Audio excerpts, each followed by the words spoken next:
But now I want to introduce you guys to three very special young ladies. These young ladies, all three of them have been in the program. Come on, ladies, don't be shy now.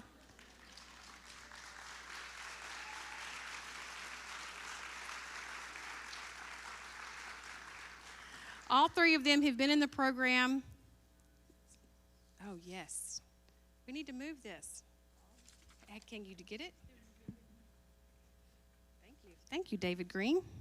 I got to say David Green because my pastor's David Rice, and I like to, know who I'm talking to. So these three young ladies, they've been in the program for almost 3 years, all three of them, about 2.5 to 3 years. They have come from three different places, and they're on three different journeys, but they're all equally amazing. So, right, ladies? So this is Haley Spears, this is Ashla, and this is Rashawn. And we're going to start out just by asking them just a few questions and letting them answer. So we'll start with Haley. So Haley, can you tell us a little bit about what brought you into Faith and Fostering? Yes, so.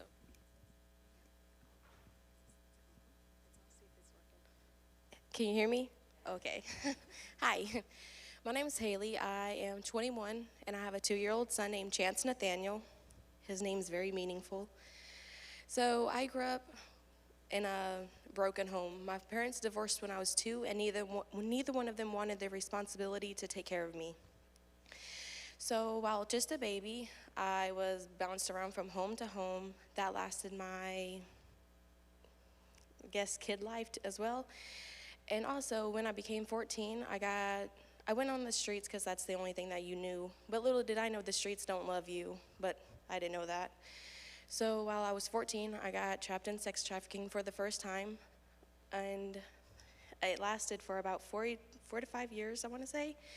And then again, when I was 17, I was kidnapped and held hostage by a dude who was obsessed. I was held hostage for 4 weeks in a pop-up camper. I escaped him, and that was crazy. And then I met this boy who promised me a life, told me that he could take me away from all the things that was happening. And again, I'm gullible, so I believed what he said. It was a really abusive relationship. I became pregnant with his child, which is where Chance came from. This abusive person shot at me twice when I was pregnant, trying to kill me and my unborn child.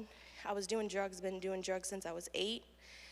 And God saved me from all of the situations that was happening, but this time I knew if I was stayed, my son wouldn't have a chance at life. He would die, and I would die along with him. So I prayed to God, cried my heart out, and I told God I wanted a way out. If he couldn't save me, then at least save my son, because my son deserves a chance at life. He deserves a life that I never got. And surely or not, God said, I'll do even better. I will give you and your son the best life that you could possibly ask for. And we got into another fight. I got sent to the hospital, was in the hospital for 4 days. That's when they sent me to Purchase Not for Sale, which they're here today as well.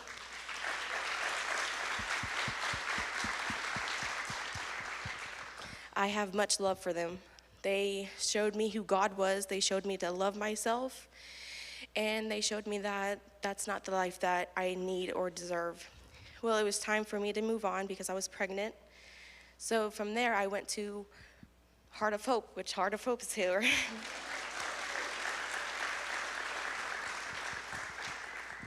There, I got to learn how to become a mom, because I didn't have a mom. I didn't know what a mom was. I didn't know how you're supposed to love a human being when no one showed you how to love yourself.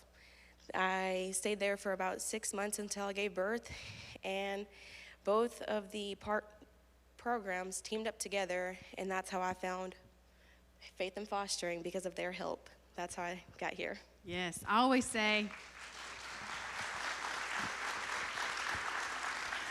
So Haley is the perfect example of God's children doing different things, but partnering together to serve the one. So we have partners with Purchased, Heart of Hope, House of Grace, but that is what we do. We can't specialize in everything, but we can specialize in one thing, and then partner with those that specialize in other things, and the rescue mission as well. So Ashla, tell me a little bit about how you got here. All right, so for me, I grew up with a mother that was verbally abusive, heavy on drugs, and a dad that was there but not really there. My life was very inconsistent. I moved around a lot. I probably stayed in like 8 different places. One of which I stayed in a shelter. I also stayed in an abandoned, beat up home. I just grew up not knowing who I was and really timid, really shy, and the old me would never do anything like this. Yeah. But yeah, I just grew up feeling rejected and just not knowing who I was, just from, having parents that didn't have the right tools to, raise me. And so that's my life. So Ashla. Rashawn, you up? You got this, Rashawn. As a little kid, I basically was like failure to thrive like immediately. I was a preemie. But by the time I turned 2, they gave my mom the option to either give us a family or give us to put us in foster care. And my mom just chose to give us to family. And I ended up with my auntie and was physically and sexually abused from 4 until 11. And then I ended up being like CPS ended up coming into the picture and putting us into foster care. Um, and I spent that time from 12 until I was like 18, and then ended up back with my mom because I thought maybe things would have like changed. And once I got with my mom, nothing changed. It was verbal abuse and things like that. Um, and as like after a while, I got tired of it, like because I had like multiple like suicide attempts and things like that during that process. So I prayed and I was like I didn't want to like be in that situation anymore. So one of my friends at the time, her aunt and her mom helped me to get out of the situation that I was in, and that's how I found Faith in Fostering.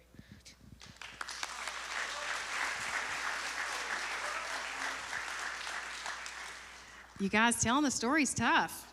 I'm very proud of them for just being here and telling their story. Very proud. So, Rashawn, since you've got the mic, tell us a little bit about your experience in Faith and Fostering. What are some things that you value, some good memories? Being able to go to Toledo Bend or something like that. There goes a picture of us right there at the lake. But, that was fun. We were able to get closer to God and get closer to each other, and create a bond and things like that. So yeah. what was the question? Told them they could ask that as many times as they wanted to. Tell us a little bit about the things you value, your experience and good memories. Something I value about Faith and Fostering is how family-oriented they are. With me not growing up feeling like I was heard or that I had a family that cared, Faith and Fostering showed me that they cared and they listened to me, and they always encouraged me to, be bold and to be courageous. And I just really appreciate their faith. I didn't grow up in the church, so I didn't know who God was. And coming into Faith and Fostering, they exposed that to me, and now I can say that I'm growing my faith with God, and that's something that is just really special to me. So I just thank Faith and Fostering for just being a big family.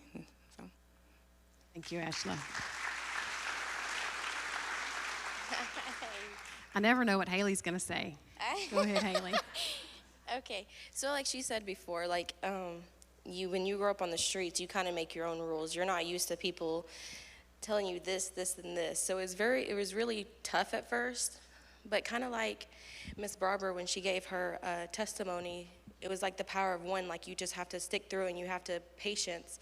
One thing about it is we'll joke about is when I went to purchase Not for Sale on Heart of Hope, and when I first got here, like it was a completely different person. Like I didn't know how to listen. I didn't know how to obey. I was scared of authority. Authority was never really helpful to me in my situation, so I didn't know how to be appreciative of that. But I love it now because I am 3 years sober with their help and with everyone's help. Thank you. Thank you, I appreciate that. Some really good memories are, for one, Miss Christie taught my son how to swim, which it was really sweet. We'll have to show some pictures. And she also taught me how to drive. I am 21. I've been driving for like a year now. I just learned how to drive when I was 20. Scary, very scary. Dang, look, listen. No, ask Jacob. He's like, Haley, you want me to drive? It's fine. It's fine.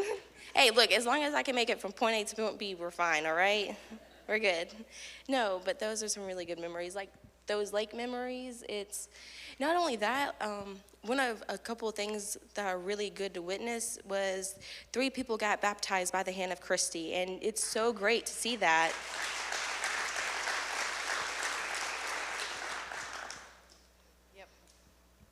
We have had lots of great memories. We've had lots of great memories. I really treasure those. So let me ask you something, Haley. You have such a history, right? Your testimony. Yes. So without Faith and Fostering, where do you think you would be? Still probably sleeping at park benches outside on playgrounds or abandoned nursing homes or just restaurants, bathrooms, Walmart bathrooms, wherever I could possibly lay my head to sleep at. And probably my son would probably get taken away by CPS, which I'm so glad I have him here today because he is my life. He's the biggest gift, so I don't want to ever be there again. Yeah, she's a great mother, wonderful mother. What about you, Ashla? I would most definitely still be that timid, shy girl. I would just, be stuck in just the endless loop of feeling like there's no way out.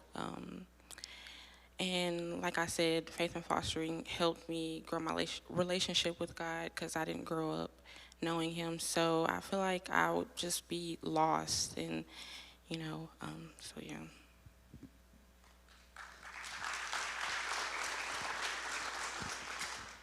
I feel like I would be stuck in the same loop of doing the same thing with no resources and things like that. Probably would have tried to commit again and stuff like that. But I'm glad I got these people in my life now because I don't think about stuff like that anymore.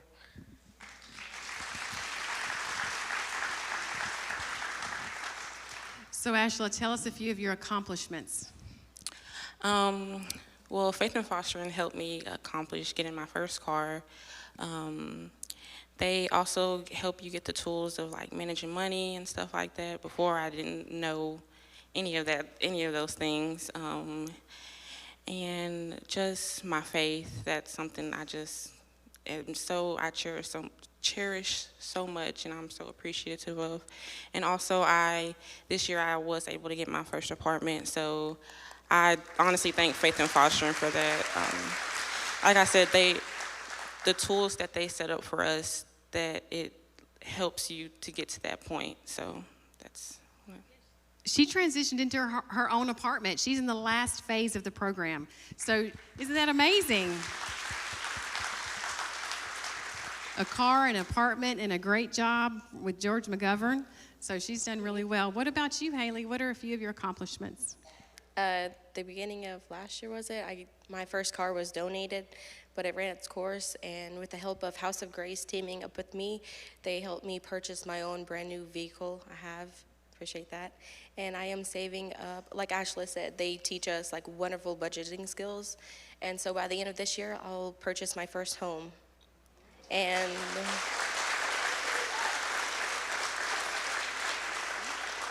that's definitely the goal. thank you. And I'm going to school to be a CPA, and I work for the same CPA firm Ashley works for with George McGovern. I love it.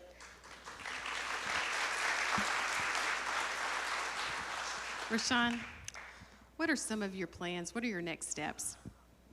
I plan on going to school for phlebotomy and continuing in my education with like nursing, things like that.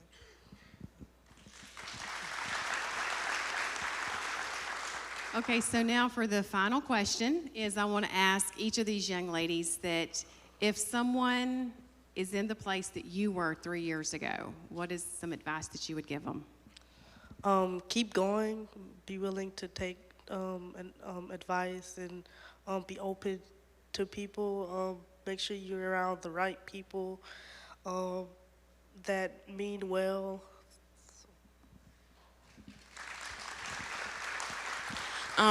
Some advice I would give somebody that was in my situation is that rejection is just redirection. I grew up feeling rejected, and it was just a way for God to redirect my life into something better. I prayed to God to just get me out of that situation, and He multiplied it. Like He just made it grander than what I could think of. And so I would just tell anybody to just keep pushing and to don't let what you go through be the stopping point. So. That was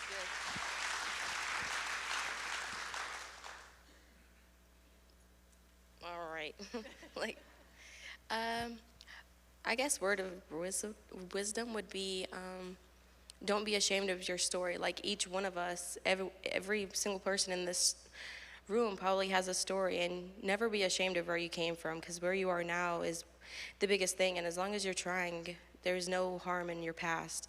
George McGovern I wrote my testimony, and it's because of George McGovern. I was so ashamed and scared of anyone finding out where I came from or what I've done in my past or what's happened to me. And he was so proud of my story. He's like a father, and I've never had that before. And he just told me, don't be ashamed. Let people know, because your testimony is the biggest power, is the biggest thing you hold. It means the most, and you can always help someone else with where you came from. You never know. That's right.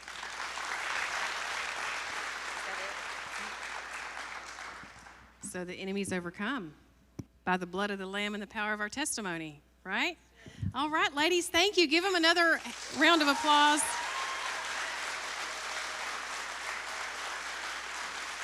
Thank you for that standing ovation. Yes, you guys can go back.